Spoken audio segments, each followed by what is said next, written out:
अपनी वासनाओं की, अपनी जिह्वा को थोड़ा रोको यार। शराब पीते हो, मांस खाते हो, अंडा खाते हो, इस तरह के व्यवहार करते हो, और हनुमान जी और शंकर ये ऐसे प्रसन्न हो जाएंगे, ऐसे काम बन जाएगा? कुछ नहीं बन जाएगा। अवश्य में भोक्तव्यम कृतम कर्म शुभाशुभम, जो तुम कर्म करोगे तुम्हें भोगना पड़ेगा। चाहे मुर्गा हो, चाहे बकरा हो, सब जीव अपने प्राण बचाना चाहते हैं, सब जीव। तुम उनको काट कर खाओगे, वो भोगना पड़ेगा। इसलिए हमारी प्रार्थना है कि तमोगुणी भोजन का त्याग करो, सात्विक भोजन और संयम से रहोगे तो तुम में जो बल आएगा वो एक महान पवित्र बल होगा। आज बल नहीं दिखाई देता, चेहरे में कांति नहीं है, विचार में पवित्रता नहीं है। ऐसा नहीं, हम पशु नहीं हैं, हम मर्यादा से चलने के लिए है। हमारी मर्यादा बनाई गई, शास्त्र मर्यादा हमारी कानून व्यवस्था है। यदि हम शास्त्र मर्यादा से चलेंगे, शास्त्र कानून से चलेंगे तो हमारा मनुष्य जीवन सार्थक हो जाएगा, नहीं तो निरर्थक हो जाएगा। जैसे आजकल बच्चे कहते हैं हम स्वतंत्र हैं, नहीं, स्वतंत्रता नहीं।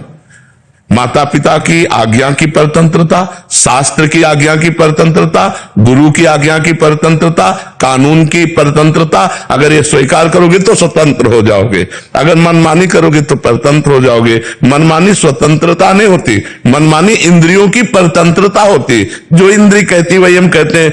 गुरु के अधीन चलोगे, संतों की वाणी के अधीन चलोगे, भगवान शास्त्र और संतों के रूप में विराजमान है, तो आप स्वतंत्र हो जाओगे, माया मुक्त हो जाओगे। तो आचरण और भोजन, ये दो का बहुत बड़ा योग है। अगर हमारा भोजन ठीक तो हमारे आचरण ठीक होंगे, हमारे आचरण ठीक तो हम भगवान को प्रसन्न कर सकते हैं। हम सबको बताना चाहते हैं, जगदम्बा को जगत जननी कहते हो तो बकरे की भी मां है, जगत जननी है ना। मां अपने पुत्र की बलि से प्रसन्न कैसे हो सकती है? हमें तो नहीं समझ में आता। और जब वो जगत जननी है तो बकरे की भी मां है, वो भैंसे की भी मां है, वो गाय की भी मां है। वो मां जो जगत माता है वो अपने पुत्रों की बलि से प्रसन्न कैसे हो सकती है? अगर वो प्रसन्न होती तो तुम्हारा मंगल हो जाता। किसका मंगल हुआ बकरे की बलि चढ़ाकर? हमें बताओ। देवी अप्रसन्न हो जाएंगी अगर नहीं किया ऐसा, तो महाराज ये भी माने।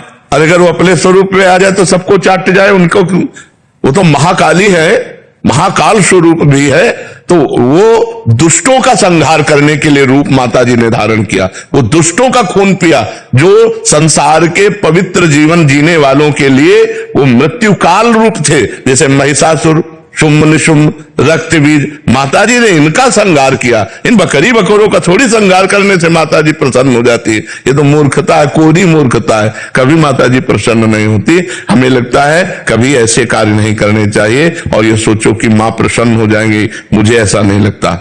मां ऐसे नहीं, कुपुत्रो जायते क्वचिदपि कुमाता न भवति। माता जी तो तब प्रसन्न होंगी जब सब पर दया करने लगो, सबको सुख पहुंचाओ, नाम जप करो, अच्छे आचरण करो, तो जगदम्बा प्रसन्न हो। शास्त्र में विधान है, नारियल की बलि, नींबू की बलि, इनकी बलि सात्विक बलि दे।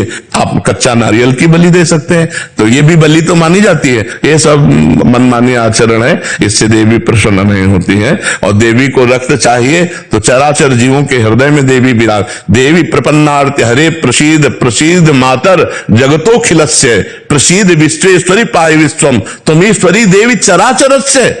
तुमीश्वरी देवी चराचर से, वो चर अचर की ईश्वरी है। उनको किसी के खून की जरूरत है? मां को किसी की खून की जरूरत है? अरे मां तो अपने खून को दूध बनाकर अपने बच्चों का पालन करती है।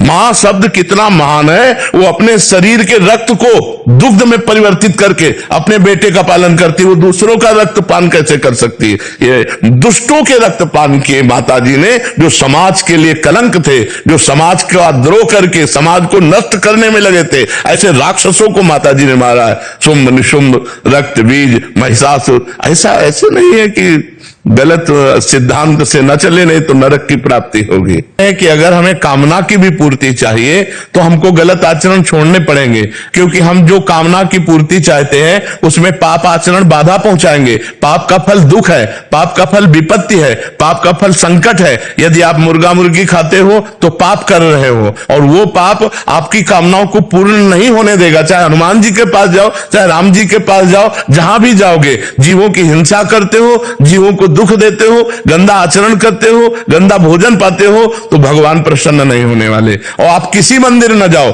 घर में पवित्र आचरण करो, पवित्र भोजन पाओ और नाम जप करो, तुम्हारे घर में भगवान आ जाएंगे।